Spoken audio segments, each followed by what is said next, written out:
Hi, everyone, and welcome.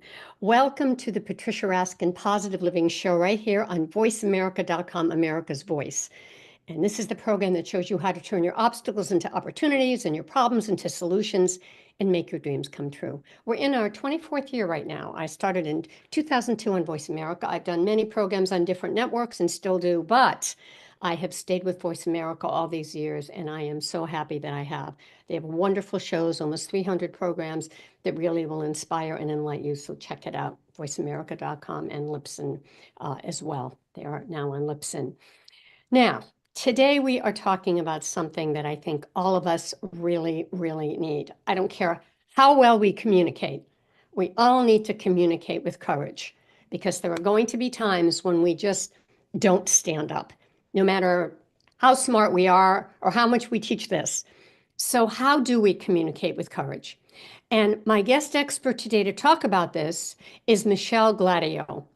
Her book, which is called Communicate with Courage, Taking Risks to Overcome the Four Hidden Challenges, is a book that's making a significant impact on readers. And it has 105-star reviews on Amazon. And it's reprinting because of this increasing demand. Readers really appreciate Michelle's unique, empathetic perspective on communication. And she's really going to talk about communication styles today. How can you use humor, kindness, and not always aiming for perfection, because we're not always going to get perfection. So today we're going to talk about what are some tools we can use so we can communicate better. Let me tell you a little bit about Michelle.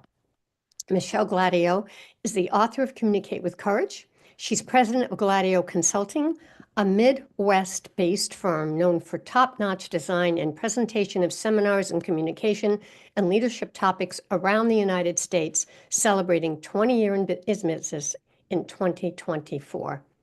And she provides executive coaching and facilitates strategic planning. And there's just so much about Michelle in terms of the work that she's done all around the country. Without further ado, Michelle Gladieux. So happy to have you on the program. Well, I feel very honored, and I know that together we're going to come up with some good ideas for listeners so that they can remove some of the obstacles in the path of taking more joy as communicators. Yeah. So, you say something in your book that says that full body, full mind, and full heart effort is great communication. What does that mean? That means that you're going to have to show up with your best self, and not all of the time, not in the thousands of decisions we make per day, but how about in some of the decisions and some of the interactions we have per day? How about we look into aligning with our own personal values and our mission as people inhabiting the earth, and we try to make things a little bit better than perhaps they have been in that relationship or in that workplace, or maybe just in the way we speak to ourselves. And so I wrote the book with folks in mind, all of us imperfect communicators, but the folks who are willing to engage a little more deeply. And that really does take body and mind and spirit and soul and skill. And wrapping that all up in the package of looking for bravery within ourselves so that we can say what we need or ask the hard question or offer praise even when we might be feeling a little jealous or a little down. I think this is the stuff that makes life worth living, and I think it certainly makes a better life when we start to overcome the challenges that we face as communicators, that everyone faces as communicators. Full mind, full body, full heart. You said something in the beginning that I thought was telling. You said, if you have the courage and are willing to be open.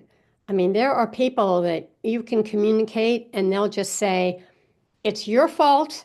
I'm done. I don't want to talk to you again. And you don't even have an opportunity. So I think that we also have to look at, we can go as far as we can go, but we can't change other people. That's true. I'm an unending optimist. I've been called very persistent by folks who were annoyed with my repetitive attempts to improve things or to get something talked about. But there is a time when we need to just end the communication or stop trying. And even when we do that, we can show up full body, full mind, and full heart by saying, I leave the door open. So, Patricia, I know you're angry with me, or I know that you don't want to talk about this anymore, but I want you to know I care about it, and my door will always be open if you come to a place where you're willing to talk with me or take responsibility for your behavior or treat me with respect. My door would be open. So yes, there are some people we can't initiate or continue communication with, and that has certainly happened to me. And I do write a little bit about that in the book. When is it time to end the communication or end the relationship? Yeah, But I think for the most part in our lives, we're going to have an opportunity to open doors and build trust and build bridges with more people than not. I agree. So let's talk about the concept of hidden challenges and how we can overcome them. So let's talk about the first hidden challenge. Sure. The first hidden challenge that I write about in Communicate with Courage is hiding from risk. Totally understandable. We all do it. We've all done it. And this is altering our behavior when we might wish for ourselves to be more courageous or brave or get in the game as communicators, but we don't. And it's because we're afraid of revealing a real or supposed weakness to another human or group of humans. I say getting clear on our values can really help. I might be afraid to speak truth to power in my organization or in my family, but perhaps there's someone being talked about who's not even in the room and they can't defend themselves. In this case, I could talk myself out of saying something, or I could instead blend some directness with some empathy and kindness, and using that recipe say, you know, because they're not here, I don't really feel comfortable having this conversation. Can we set up a time when we could get them involved? I think that might be more fair. And I know we all want to be fair to them. That sort of thing. We don't have to have a fancy title. We don't have to have a lot of money. We don't have to have a lot of support necessarily, but we can begin to make positive waves in our personal and professional life by trying to overcome the very natural tendency to hide from risk. Yeah, let me add to that. It's interesting that before this interview yesterday, I was in the car listening, and I think it was NPR, but it was a different interview with some experts that were talking about why we do not speak up. It was a whole thing with educators. And one of the things they gave this example of somebody who was a professional who went in for a diagnostic test, didn't feel they needed it, didn't speak up, and in fact, they didn't need it because it wasn't necessary. And they realized later they hadn't, and so they were analyzing it and they were saying part of it is the way we've been trained Mhm. in our upbringing Mhm. that you just don't speak up if somebody, particularly if it's a medical person. But I thought that was interesting that it went back to kind of um, our training from childhood. Yes, and not just by our parents and step parents and coaches and supervisors and siblings, et cetera, but also by society, the very nature of society. So it really does take a lot of self-analysis to think about how were we raised and what messages have we received, and now at the age we are, what messages might we want to stop acting on and kick to the curb. I often ask executive coaching clients, please tell me what you're known for as a communicator as we begin this coaching program, and positive and negative. And then I'd like you to list for me, what will you be keeping this year and what would you like to dismiss from your communication style? And that option is always available to us to dismiss coping strategies that no longer serve us if we're willing to take baby steps. And I mean, ooh wee, is this an effort? Like this is always going to seem, at least in my life, two steps forward, one step back. I make a resolution that I will listen better and not interrupt when I disagree. And as soon as I have that resolution made, I get into a debate with someone and I interrupt them. It's very, very tough, but it is very possible also when we think about what we lose, by not looking at ourselves and striving to become better communicators, it's very motivating because we don't want to miss opportunities to make our mark in this world in a positive way.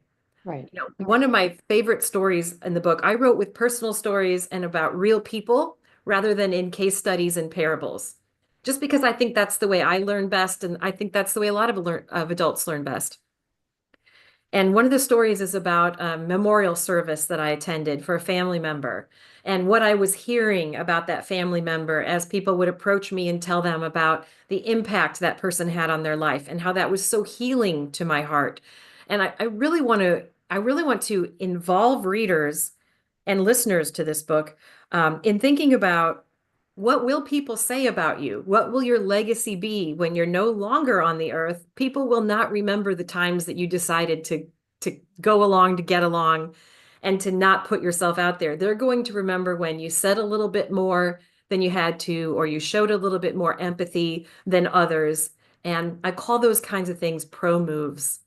Pro moves are doing a little bit more than the average bear, and it doesn't have to take a long time. It doesn't have to take any money. It could be just a few minutes of empathizing and then acting on what you see. Yeah, that's great and so important. We're going to take a break on that note. We're going to come back with Michelle Gladieux, and we're going to talk more about these hidden challenges in communication and what can we do about them, right? And Michelle, how can people find you? They can look at gladieuxconsulting.com, and I'm hoping that will be in your show notes. That's GLADIEUX, like X-ray, consulting.com. We have a newsletter that I'm currently writing quarterly with a lot of free personal and professional development exercises and ideas and research. And I always include a music video just for fun. Don't worry, not that I'm performing, but and people could give us a call at 260-450-4202 if they want to talk about growth mindset, learning, coaching, training. Wonderful. All right.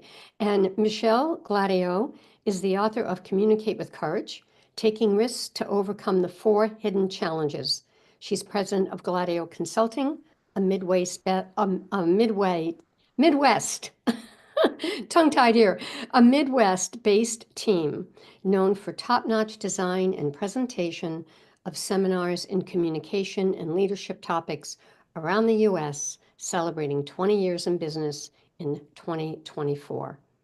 And she has many years of collegiate teaching experience, and she teaches public speaking, graduate level organizational psychology, and many others. We're going to take a quick break, and we'll come back and we'll talk about the next hidden challenge in courageous and conversations. Stay tuned, folks. We'll be right back.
Hi, everyone, and we are back. You're listening to the Patricia Raskin Positive Living Show right here on voiceamerica.com, America's Voice. My guest is Michelle Gladieux. She's the author of Communicate with Courage, Taking Risks to Overcome the Four Hidden Challenges. She's president of Gladieux Consulting, a Midwest-based team known for top-notch design and presentation of seminars in communication and leadership topics around the United States, celebrating 20 years in business. And she provides coaching and strategic planning and keynote talks. And she's served on several boards of directors. So welcome back, Michelle. And we'd love to talk about the next hidden communication or hidden challenge on the list. Happy to. Yes, I'm based out of Indiana and all around the United States, all around the world, really, in my past 25 years of coaching, I've seen folks defining to be right, making sure that others know that they are immovable, or when we do this, when we are not going to open our minds to other ways of looking at things. So defining to be right means we're putting a lot of stock into our own assumptions and we're quick to judge. And this is when we're so darn sure that we're right. And rarely are we ever 100% in the right. There are other ways to look at things, of course.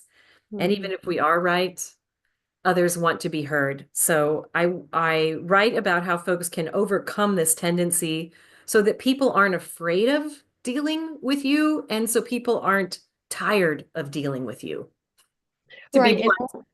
And when we have those, those kind of, I call them bulldozers and Sherman tanks through Dr. Bramson's work on difficult people, they're like bullies in a way, and they don't even let you talk. It's like, Michelle, blah, blah, blah, blah, and you can't even get a word in. How do you deal with that? So that's part of, understanding it's a technique and it works. It may work for that person, but doesn't work in communicating effectively with other people. Amen. And I ask folks who find themselves acting in that way, what are you afraid of?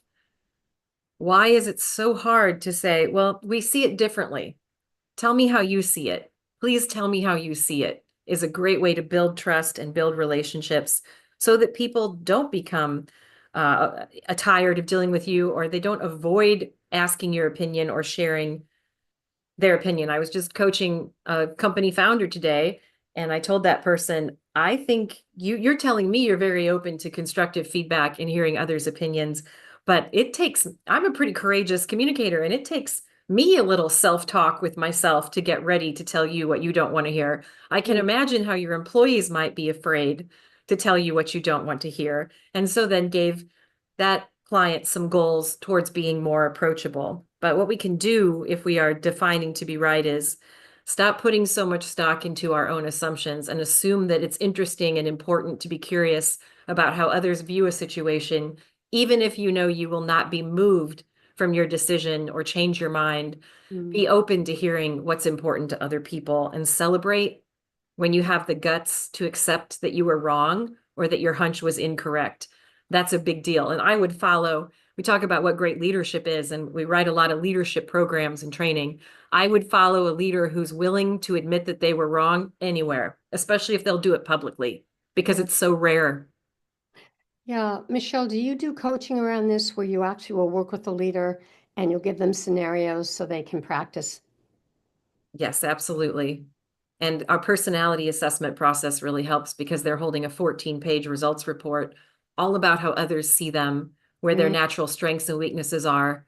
And we come by those, honestly, about half of personality is coming from DNA and genetics, and that's how you show up in the world. And about the other half of what makes you you is coming from the way you were raised, your socialization, right? And then all of the things that have happened throughout life. Mm. So whether we meet people who are 21 or 18 years old or 85 years old, we have to understand that the journey that has brought them there has created some strengths. And when those strengths are overused, then the weakness starts to be more apparent. And sure, role playing can definitely help. Mm. Yeah.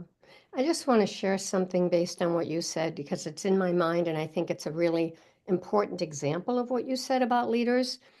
This probably happened about 10 years ago. and it happened in the state that I am. There was a president of the hospital and a well-known celebrity whose brother died at the hospital. And that person was absolutely ready to sue the hospital. And there were lawyers involved. And the president said, I'm going to sit down with this celebrity and I'm going to talk to them. And all the lawyers said, don't you do that. Don't you do that. And this president went against all that, sat down with the person, worked it out, admitted the mistake, and now I think there's a wing or something in the sibling's name. Beautiful. Got that person back on board. I'm not mentioning names, I could, Oh, but I just want to give you the example. thank you. Oh, so they got to more of a soul level SOUL with each other. Something I like to coach communicators, especially when folks have a presentation. A person has to do a presentation and maybe they're not a public speaker or they're nervous about it. Please remember that there is no human on the planet who is more or less valuable than you at the soul level. Right. And when all of those different ways of being in the world and the roles and the hats that we play, et cetera, fall away, we are really just two humans having a spiritual experience together when we communicate and trying to find an understanding. And we all have very similar fears about our communication, which is why I went for writing a book. It was a 4 or 5 year process to write a short book for me because I'm wordy, right? So to get to whatever this is, about 150 pages, to get my best advice from 25 years of coaching into 150 pages, that was quite the worthy challenge for me. But as I looked at all of the thousands of people I've met and tried to help, I did see that there is some similarity in what we will face. And Right. you and I have different strengths and weaknesses, but we face the same fears. Right. I think in this case, the point that all of the attorneys said to the president, don't you do that. Don't you meet with this person. And they followed their gut and their intuition, which made all the difference. So we're often told, by the experts, don't do this. Don't open it up. When actually that was the right thing to do. And it could have gone poorly. And it might have cost the hospital several millions more because of something that president might have let slip in that That's right. conversation. So there was risk involved. And usually the best outcomes come from communication where there's some risk involved. I'd like to just quickly give an operational definition of risk Sure. for listeners. Sure. I think of risk as extracurricular communication. And extra credit for those of us who engage in risky communication, but we try to do so ethically and diplomatically. Risk to me is engaging in a new mindset or a new behavior with no guarantee of what the result will be. But we believe in the purpose of the communication so that we are willing to take a risk. And I have found that even when I fail as a communicator. I make mistakes. It doesn't go as I had hoped. There's always a gift in it in two ways. When I put my head on the pillow at night, I can be proud of myself because even though I messed up or it didn't go the way I had hoped, I stretched myself towards bravery. Yeah. And secondly, my failures in communication have been perhaps the most important teaching points. The funny stories, the sad stories, the embarrassing stories that I share in the book and that I share when I'm teaching seminars live or one-on-one with coaching clients. Those are the things people that really seem to resonate with people. And if they're going through something because they've experienced a communication failure, I wouldn't trade my failures for anything in the world because how would I empathize without those? Very good. All right, we're going to take a break, and when we come back, we're going to talk about the third. Give us a sneak preview of the third challenge. Oh, do you ever hear yourself telling yourself, she won't care, so I'm not going to try? It doesn't matter. They'll never change. He Hmm. isn't listening, in which case, please come back to learn about rationalizing the negative. Yes, we hear that all the time, don't we? All the time. All right, again, Michelle, how people can find out about your workshops, your coaching, your teaching. Yes, they can give me a call at 260-450-4202. That's my personal number. Or you can go to our website, check out our newsletter, check out some of the coaches' corners, real life question and answers at gladioconsulting.com. And we have a companion guide up now that I've written to help the readers through the book with personal questions that will be eye-opening. No charge. We really just want to get it in people's hands. All right. My guest is Michelle Gladieux, and she's the author of Communicate with Courage, Taking Risks to Overcome the Four Hidden Challenges. We're going to talk about the third one when we come back. She's president of Gladieux Consulting, a Midwest-based team known for top-notch design and presentations of seminars in communication and leadership all around the country, and has been for over 20 years now. All right, folks, you're listening to the Patricia Raskin Positive Living Show right here on voiceamerica.com, America's Voice, and we will be right back.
Hi, everyone, and we are back. You are listening to the Patricia Raskin Positive Living Show right here on voiceamerica.com, America's Voice. My guest is Michelle Gladieux, and we are talking about communication. Her book is Communicate with Courage, Taking Risks to Overcome the Four Hidden Challenges. And we're going to talk about the third hidden challenge right now. So you gave us a sneak preview, Michelle. Go ahead, tell us. Yes. This is chapter 6 in my book, Communicate with Courage. It's a chapter of 12 pages. Chapter 6 is dedicated to rationalizing the negative.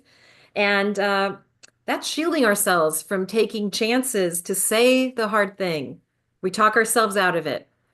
We shield ourselves from facing conflict because we imagine that it will be highly emotional and terrible and it might make things worse when in fact that might not be true. Mhm. Basically, it's the scary but potentially rewarding actions that I'm interested in speaking to readers about so they can get better at doing the brave thing like apologizing or asking for help or negotiating. Those are Mhm. some that I think most of us have some trouble with sometimes. And we rationalize that it's not going to work. He doesn't care. She's not listening. My company will never change. it is a pet peeve of mine, in case you can't hear from my voice tone. And I spend a lot of my time asking people to verbalize some things that they think, but they are afraid to verbalize, and then teaching them to do so so that they use that very important blend of kindness and directness. It's like making a vinaigrette. You need olive oil, you need the vinegar, you mix it together. You've got something that will serve you lifelong in most of your communication scenarios. Mhm. So I ask everyone to take a look at their self-talk, what they're saying to themselves, and just maybe introduce a second voice to debate that negative voice Mhm. that says, don't try, it won't work, and have the courage to put some faith into positive possible outcomes. Question for you, Michelle. What if that person is intimidating for you and you know that they're going to argue and they're going to tell you that you're wrong? What is your sense of bringing someone else in to help you? What do you think? Love it. I do it all the time. It's amazing how a fair, caring third party sitting between two parties that are currently in opposition can help those two parties bring their best selves to the table. Yeah. Yes, I'm a I, fan. I'm also a fan if you're dealing with someone who is difficult to communicate with, as I have been described as being. I really? think it, yeah, I think it could be very useful to drop the topic. Forget about what you are arguing about or debating or the content of that conversation. Change it. Take a different view. Go 30,000 feet up and talk about how the conversation is making you feel or how you would like the communication to unfold. Such as, Patricia, I feel I've worked hard to listen to your point of view on this. I understand how you're feeling. I'd like to ask you to offer me the same respect because it seems to me that when I begin to tell you how I see things, you jump in or you talk over me, and then I get mixed up and I feel disrespected. So, could we agree that we'll both have an opportunity to share our opinions here in this relationship? Yeah. So go to 30,000 feet and talk about, when you call me names, this is what that does to me and to our trust or ability to communicate.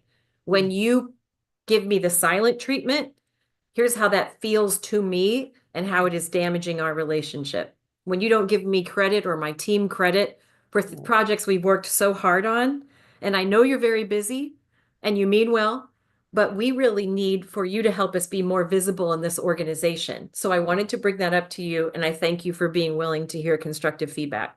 Right. And what I heard in that is, and one of the things I talk about in workshops is you valued that person. You said, I value you. I want to hear what you're having to say. You didn't put them down. You talked about how you felt, but you also showed them that they were important to you. And I think that's another important point. And this stuff isn't easy. I mean, this is why you wrote the book, and this is why you coach people. Because, and the other thing too, Michelle, that I'd like to add, and I'd like your comment on this is, you and I might have the same client, let's say, okay? I come to the table and I go, Michelle, I'm having really trouble coaching this person. You come back to me and you say, Patricia, I just coached that person. It worked for me. Why is that? Well, I may have something in my background from my childhood, a trauma, whatever it is. So we have to look at sometimes, no matter how skilled we are, there's something in our own self, our own DNA that just clashes with that. And maybe we're not the right person to deal with this. Yes, or maybe they need to hear it 15 times from 15 different people before it finally takes hold. I know that's been me in the past. Get the feedback, blow it off. Get the feedback, make an excuse. Get the feedback, pin it on someone else, hide from it. And then I grow up and maybe it's been a few years, few days, few weeks, or it's the way somebody says something that's unique to that individual's view of the situation. And I go, oh, yeah, okay, I could look at that. So I'm always asking people not to give up on others that they hope will change.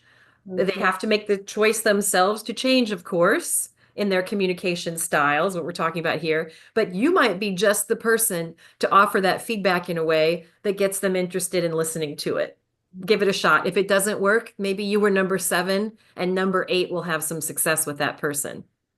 Or, and this has happened for me, where I have understood why that person is so difficult for me to communicate with. I've understood it. And once I get it, and I Mm. know where it came from in my background, I can handle that person because I handle it. I don't have that same emotional buy-in, if you will, or attachment. Yeah, that's a very good point. And in just a few relationships in my life, I've spent years wondering why that didn't work out.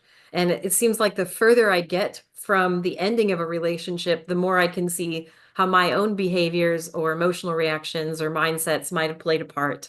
It's hard stuff. That's why Yeah, we're here. I can't think of any other more important purpose of human life than to work to be the best communicators we can be and to try to be brave and align with our values so that we are making this world a better place. It sounds like some sort of a pat answer to some Miss America contest, doesn't it? I just want us all to communicate better. I want world peace. But what a world it would be if each of us just chose one small baby step communication goal about how we not just speak, how we listen, how we write. there's a parable that's become my mantra, and it's a book by Richard Bach called Illusions. I actually got the opportunity to interview him years ago. Oh, wow. And in the parable, there is a seagull, Jonathan Livingston Seagull, and the parable's all written, from this point of view. And it says, we teach others what we need to learn most for ourselves.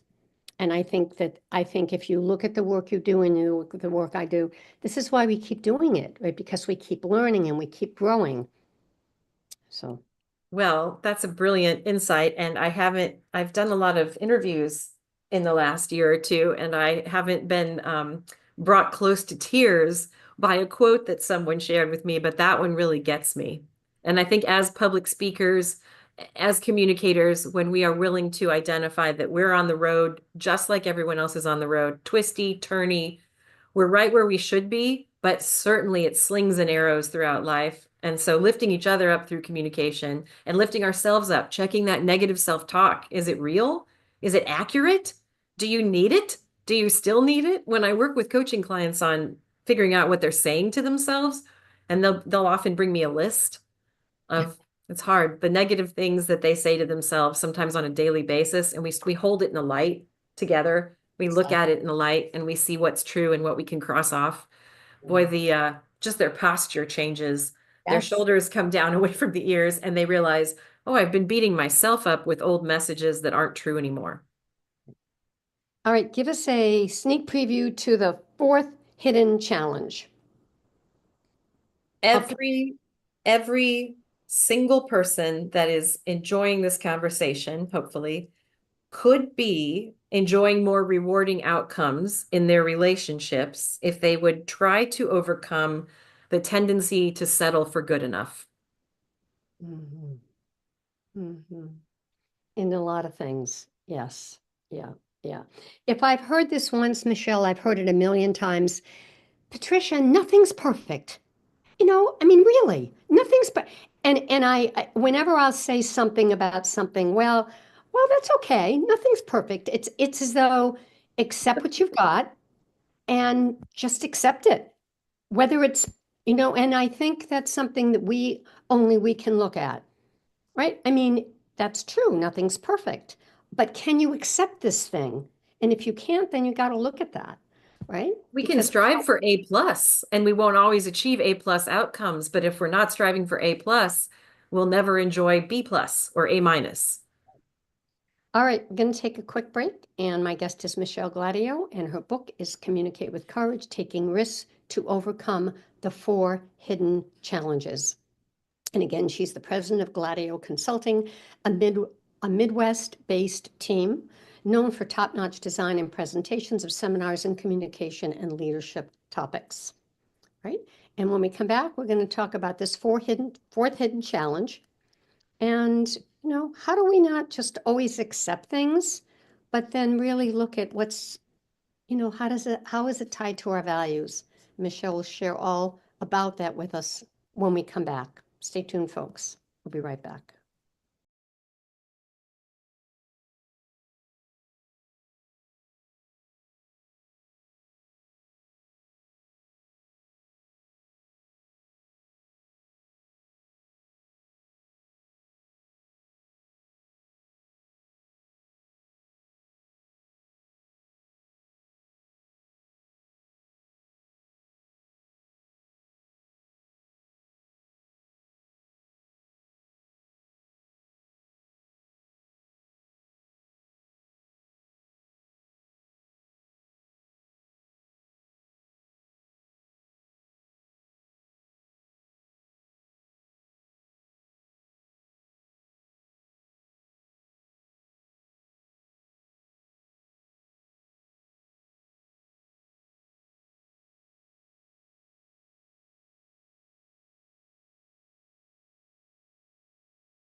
Hi, everyone, and we are back. We are talking about communicating with courage.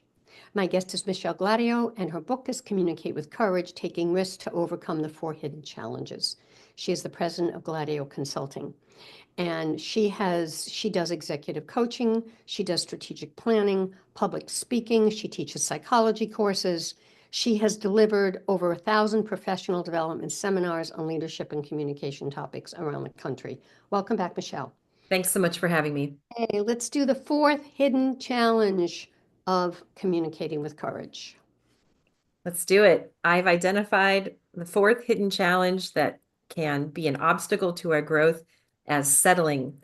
Settling for good enough, stopping at good enough instead of striving towards interactions that might have more rewarding outcomes, because perhaps we say a few more things, or we say a little less when Yeah, less is called for, yeah. or we listen more fully.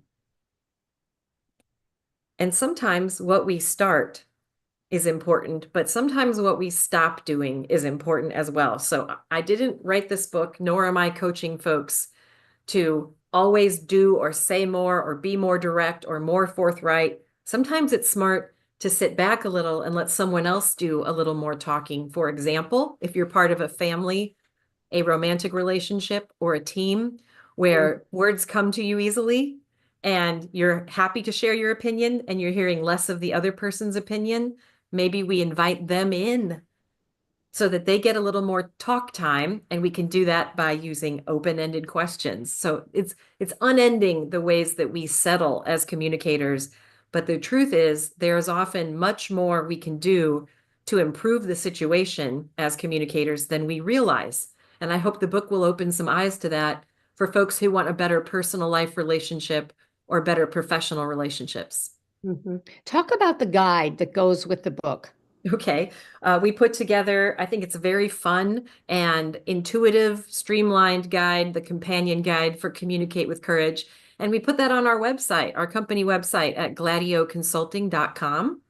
Okay. So folks can have a friend, it would be me, have a friend near them. And as they read each chapter, there are a couple questions and a few ideas that go along with each chapter that I would be offering if I were talking to them about their lives and their communication one-on-one. So it's a way to make the ideas in the book come alive in a more individualized way.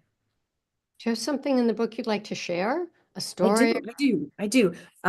So much, but since we're talking about settling for good enough, I wanted to explain a little bit about that. And this is from chapter 7. People often have excuses about why they're not trying in situations where more effort's needed. Deep down, they want to motivate themselves to apply more effort. They subscribe to the myth that good enough when writing or teaming or listening or giving feedback is good enough. But they often confide in me that they believe doing nothing is a neutral stance. Doing nothing is not a neutral stance. It can be a negative influence on everyone. Mhm. I'm not advocating that you bend over backwards to the point that your communication or your service to other people exhausts you. You have a right to say no. You have a right to offer limited involvement if a request doesn't align with your priorities or is someone else's emergency. But we're talking about situations where you lay low and you have more to give and you know it.